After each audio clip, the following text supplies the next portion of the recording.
But I was just like, how did I get here again? 10 years ago, I saw what overcommitting does and what burnout does, and now I'm sitting here, and it's not that I didn't want these lovely people to come visit me, I swear. It wasn't that you were coming. It was just that I was so mad at myself because I was the only one that was saying yes.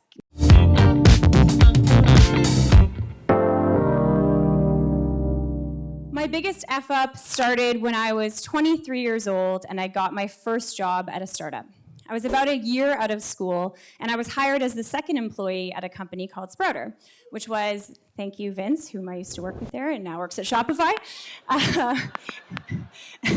One person remembers it. And I was hired as the marketing lead, and really I was the marketing budget. And yes, this is a real photo of our team, not a photo from the canceled CSI Toronto. But being the marketing budget and being tasked with growing this social network for entrepreneurs meant that I was going out to a ton of events. I was saying yes to every coffee invite and opportunity to get in front of a group of entrepreneurs to talk to them. I was traveling to exotic places like Paris for conferences and to the North York Library. I said yes to everything and was out all the time, 3 or 4 nights a week, probably like many of you who are in your first or second or even fifth job, you feel a compulsion to kind of say yes to everything. And like the freshman 15 kind of creeps up on you in first year and you don't realize until your parents see you at Thanksgiving that something's wrong, I did not see burnout sneaking up on me. I think a lot of people think of burnout as this big moment, this panic attack when they pass out or, have a freak out. And for me, it was just kind of a slow build of being go, go, go for so long and then finally waking up one day and just realizing that I had no hobbies outside of work, unless you count watching Vin Diesel movies. And I hadn't seen my friends that much because I was so busy integrating myself into the startup community where, of course, I made lots of new friends. And it was just this really good reminder that I needed to slow down, get some hobbies, and I said to myself, I'm going to be more cognizant in the future of using my time strategically. I was saying yes to everything, which was, in effect, not actually a good use of my time because I was saying yes to a lot of things that weren't actually valuable for me personally or professionally. So fast forward a decade, and last fall in 2018, by that time I was running a communications and branding agency. This is my team and I at my wedding in October, and it was leading up to my wedding. I was running the agency full-time as my day job. I was running a side hustle that I started with these two ladies right here, a bicycle wine tour company in Prince Edward County that I somehow thought would be able to just fit in neatly on the side. And I was doing professional public speaking to make money because apparently weddings are expensive, especially when you insist on having yours at Casa Loma. And a mentor of mine scheduled a meeting with me probably about a month before the wedding. And I thought she had a potential client opportunity for me. But when she sat me down, she said, actually, Erin, this is an intervention. I've seen photos of you lately and you look exhausted. You are at way too many events, you are doing too many things, and you don't have to prove anything to anybody, and you need to focus because there's no way that you're doing everything that you're trying to do, both personally and professionally, really well. And at first I wanted to be like, what? But then I said, this is a gift. It takes a lot of guts to sit someone down and tell them they look tired and that they need to slow down. But unfortunately, I was already on the train of events, and so I couldn't really get off. So I found myself the week before my wedding speaking at 2 out-of-town events. I hosted a tech event a night before the rehearsal dinner, and the only reason I didn't travel to Halifax to speak at an event 3 days before the wedding was because my husband, who has much more common sense than I do, said, absolutely not, are you insane?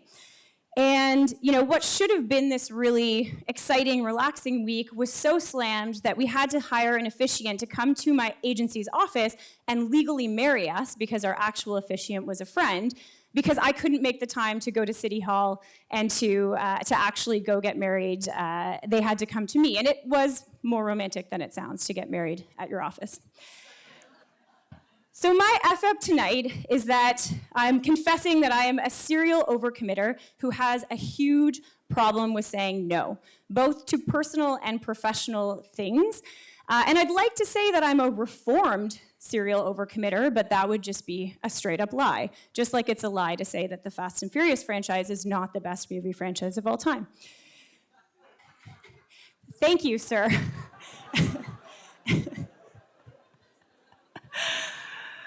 Okay. So earlier this year, about 6 months into our marriage, my husband and I decided to become co-founders of Willful.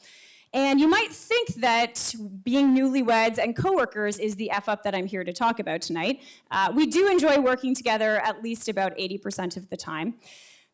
So I joined the company in April, and we were soon presented with an opportunity to move to Montreal and to join a startup accelerator called Founder Fuel.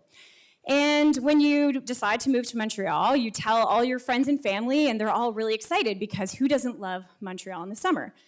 So I, being the serial overcommitter that I am, agreed to host 8 sets of family and friends in a row, 8 weekends in a row, before I had even left for Montreal. So we got there, and we're participating in the Startup Accelerator program, and the programming was at least 10 to 20 hours a week. Then I was trying to run the business, which was in startup mode, attend events in the Montreal startup scene, and then every Friday at 5 p.m., play hostess until Sunday afternoon, and then try to get 3 hours of alone time. And one Friday morning, I woke up and burst into tears, and I'm not a crier unless we're talking about Christmas Hallmark movies or award show speeches, or Paul Walker in Fast and Furious 7. But I was just like, how did I get here again? 10 years ago, I saw what overcommitting does and what burnout does, and now I'm sitting here, and it's not that I didn't want these lovely people to come visit me, I swear. It wasn't that you were coming. It was just that I was so mad at myself because I was the only one that was saying yes. My husband would sit next to me and say, just wait till we get to Montreal. Don't commit to that thing. Don't say yes to catching up with that old acquaintance. And I was just so mad that I was and still am my own worst enemy. And it got me thinking a lot about why I have so much trouble saying no. And I've thought about this a lot over the years because I struggle with it so much. And I think it boils down to 2 things. Professionally, the first reason is because when you are just starting out in the tech industry, everyone is so nice. Everyone you ask to go for coffee says yes. Everyone is willing to let you pick their brain. And I feel like a lot of people showed me kindness when I was early in my career. So to get to a place where I'm a decade into my career and to say no to those same requests just feels like I'm not paying it forward in the way that I should be. And then the second reason is that I feel like I've invested a lot of time in building a reputation as someone who's helpful, who gives back, who's kind, who's a good friend and family member. And saying no just feels like the antithesis of that. I'm scared that people will think I'm too important for them, or I don't have time for them, or that I'm a bitch, or that I'm very unhelpful. So it often ends up with me prioritizing everyone else over myself. And I know that I'm not alone. I know there are probably some of you in the audience who are thinking, yeah, I also hate saying no. And I saw this tweet a few weeks ago as I was preparing for this talk from local entrepreneur Huda Idris, where she asks about whether there's a class you can take on how to say no without feeling like an asshole, because if so, she would take that class in a heartbeat. And I, of course, enthusiastically replied, as did many others. In fact, Tim Ferriss has an episode of his very popular podcast all about the topic of how to say no elegantly. And in his book, Tribe of Mentors, he interviews over 100 really successful people about how they say no. And it was actually comforting to read that book because at least half of those people said, well, I don't know how to say no. Do you have any advice for me? I haven't figured it out along the way. So I know it's something we all struggle with, and I've come up with a rubric of how to hopefully make it easier to evaluate whether you want to do something or should, and how to save yourself from yourself and say no. So hopefully it's helpful to any of you out there who also struggle with it. The first thing to do when evaluating something, whether it's a personal request to go for coffee or catching up with an acquaintance or working on a work project, is to ask yourself a few questions. Do I want to do this?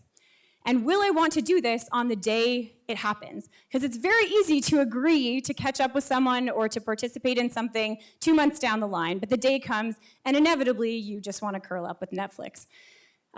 Is this actually going to help me or my company personally or professionally? You know, a lot of times we say yes to things, and it actually would be better for us to spend our time staying at the office or recharging so that we're our best selves in our personal and professional lives. Is it lucrative? Completely fine to do something just because it pays the bills or gives you a little extra FU money, completely fine. And the best way to test whether you want to do something is to rate it on a scale of 1 to 10, but take out 7. Because if it's an 8, 9, 10, that's a hell's yes. And if it's a 6 or below, that's a hell's no. 7 is usually where I say yes to things, and then later I'm like, you know, really wish I hadn't agreed to this. And one thing that I've done is I've tried to save myself from myself, because I know that it's my own fault that I agree to all of these things. And so I've actually created a series of canned responses in my Gmail with all of my various no's. No, unfortunately, I can't speak at that event. No, unfortunately, I can't meet for coffee right now because I'm prioritizing Willful, but feel free to reach back out in a couple months.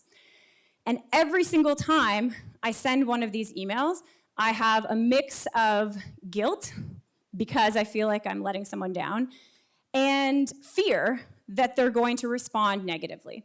But in my experience, people have understood. They know that people are busy. They know that just because they put a request out into the ether doesn't mean that you're going to say yes. And overwhelmingly, the people who do want to follow up do in a few months. And then because of their persistence, you're probably going to make time for them no matter what. So hopefully the story of my, still to this day, my huge problem with overcommitting and saying yes to everything has made you think a little bit more about your own use of the word no.